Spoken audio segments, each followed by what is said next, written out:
It will be a booming marijuana market for dozens and dozens of licensed growers. We're talking about a $350 billion worldwide industry. And today, Canada is at the forefront and with no signs of slowing down. But the pot profit story is a bit more complicated for governments. We have to budget for, if we didn't budget for any kind of revenue, people would have been questioning that.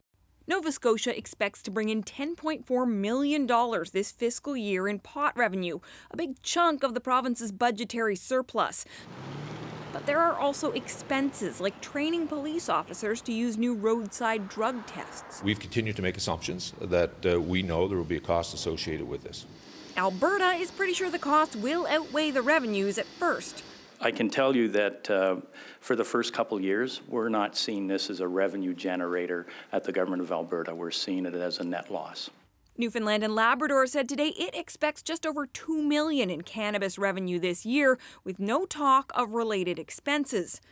In Colorado, where pot sales have been legal since 2014, revenue goes to projects like building new schools and drug treatment. We added money to do housing for homeless people.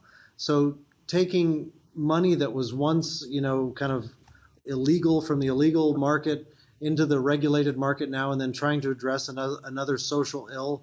That's closer to Quebec's approach. Today's budget announced the creation of a cannabis sales revenue fund, which will finance drug-related prevention and monitoring activities. I think we're right to be cautious.